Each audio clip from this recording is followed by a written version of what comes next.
Welcome to another episode here at Airbnb Rental Empire. I really appreciate you guys tuning in. If you haven't already subscribed to my channel, please do. Please give me the likes and the comments because that's why I am here, is to give you guys the information that you need to build your empire, and I love to get the feedback from you guys. So today what I want to talk to you about is Airbnb's AirCover program. This was a program that they debuted last year, and they basically claimed that, oh, there's all these additional coverages for you as hosts in terms of guest damages. A guest does this, a guest does that. So it was touted as this wonderful program that was going to protect us better as hosts. But in my eyes, that thing has been total BS and a total absolute joke. Now, the reason for that is it doesn't work. I mean, that's basically what it comes down to. Airbnb's AirCover program does not cover the things that they claim that it covers. Maybe it does technically cover the things that they claim it does, but the reality is all of it lies in the fine print that you don't even know. You signed your life away, you hit that little I agree button somewhere in size 2 font, and that basically gave away all your rights in terms of what you could actually expect to get from the program. I was introduced to this by a situation that I had last year in the middle of coronavirus, and I had a guest who I openly caught smoking cigarettes inside my property. Now, that is very difficult to do. A lot of times I have evidence of somebody smoked, there's ash, it smells like smoke, this sort of thing. But in this case, my cleaners came into the house when they were done with the reservation and doing the cleaning.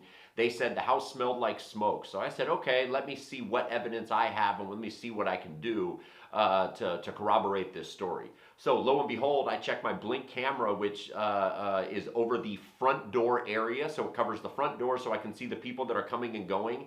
And I had the actual guy who booked, not even anybody in his group, on 3 or 4 different occasions, literally standing in the doorway with a cigarette in his hand, hitting the cigarette in the doorway, walking in, walking out. So it was as obvious as it gets. And then in addition to what happened after this is Airbnb's AirCover program touts, is one of their big things that they touted, is that you can get reimbursed for damages, for losses that you incur as a result of a previous guest. So if you have a guest that comes after somebody else and you have to cancel the booking or something to that effect because of what somebody did in the group before that, as long as they're both Airbnb bookings, they reimburse you for the lost rental income.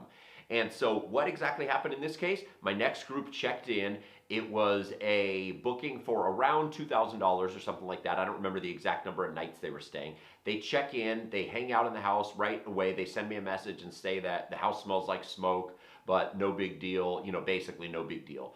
An hour later, they message me back and they say, we opened all the windows, we're checking out, we're going to a hotel, the smell is just overpowering, and we'd like to cancel the booking. So this was an exact situation that Airbnb touted as Airbnb's cover program covering, for this situation where you have damages as a result of another guest. I have the guy on video smoking cigarettes inside the house. The house smells like smoke. The cleaners also mention that. Then the guest on the next message, next guest who comes in, his initial message is the house smells like smoke when he checks in. And then I have him also on there stating that he checked out and he's going to a hotel and would like a full refund. So I think, okay, this is a perfect scenario. I'm going to automatically get reimbursed. I'm not worried about this. But when push came to shove, Airbnb didn't want anything to do with it, and they didn't reimburse me anything for it. It was a complete joke. Complete joke. I gave them all the evidence, and they basically wrote me this long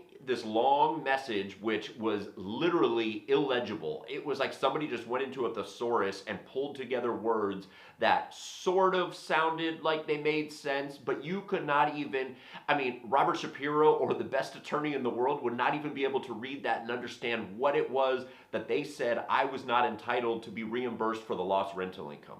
It was absolute absurdity. This is exactly one of those things where basically somewhere lost in the fine print, there is probably under this AirCover program, maybe I wasn't entitled to the lost rental income, but they sure as hell announced it that way, that you would be covered for this. Brian Chesky even came out and said, oh yeah, the Airbnb AirCover program now, we cover for guest damages, etc. Bullshit is all I can say, because it did not work that way. I have 100% evidence that somebody did something which clearly led to another guest, me losing a booking for roughly $2,000. And it's just an absolute tragedy that they go out and they present this as some great program that they have that's going to take care of hosts better and this sort of thing, because it's absolutely not. The question is, what is the answer here, and how do you go about fixing this so that you can get reimbursed for issues that arise? So what I started doing a long time ago, and I still continue to do, is I ask the guests for an increased security deposit if I view them as a high-risk guest. So this could be a short notice booking, this could be a very big group, it could be a very young group, something like that. But whatever the situation is, if I feel that I need to protect myself and my asset, meaning the Airbnb, I ask the guest for an increased security deposit, which is done through Airbnb's resolution center. And then that way I have the money the entire time of the reservation. And as long as everything goes well, it's a little bit of an honor system. I'm going to give it back to the guest, but the onus is on me to give it back. I don't have to rely on Airbnb and some representative making a decision about whether I'm entitled to keep that security deposit or not. Now, this was something that was initially presented to me from an Airbnb representative a while back. They said, this is how you have to handle a situation like this.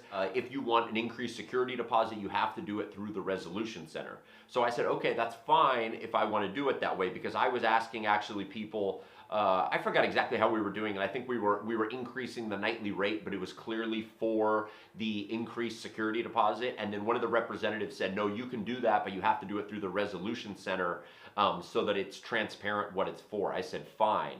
So that's how we started doing it. Then, I don't know, maybe a year or so ago, around this same time, probably right around the same time when they introduced this AirCover program, I did the same thing that I had been doing before, taking this increased security deposit. And then all of a sudden an Airbnb representative came to me and they said, you are not allowed to do that. You're not allowed to take an increased security deposit. I even showed them the proof that this came from an Airbnb representative, and they basically changed the policy. Again, size 2 font somewhere, I didn't even know it. This had come from their team to telling me to do it this way, and now it was coming from their team that I was not supposed to be doing it this way. The reality of the matter is, I still do it, and if somebody doesn't want to pay it, that is totally fine. I still ask for the increased security deposit through Airbnb's resolution center, and if Airbnb says I'm not allowed to do it in a certain situation, then I'll say, fine, I won't do it, and I won't take that booking. It's as simple as that. Now, I can't advise whether if you should be doing that, but I'm doing it because of the bad experience that I've had with Airbnb's AirCover program, and I need to make sure that I make a deterrent for guests to do similar actions when they're staying at my Airbnbs. I hope you guys enjoyed this video, and if you did, please subscribe, and thank you very much for watching. I'll be back soon with more content for you guys.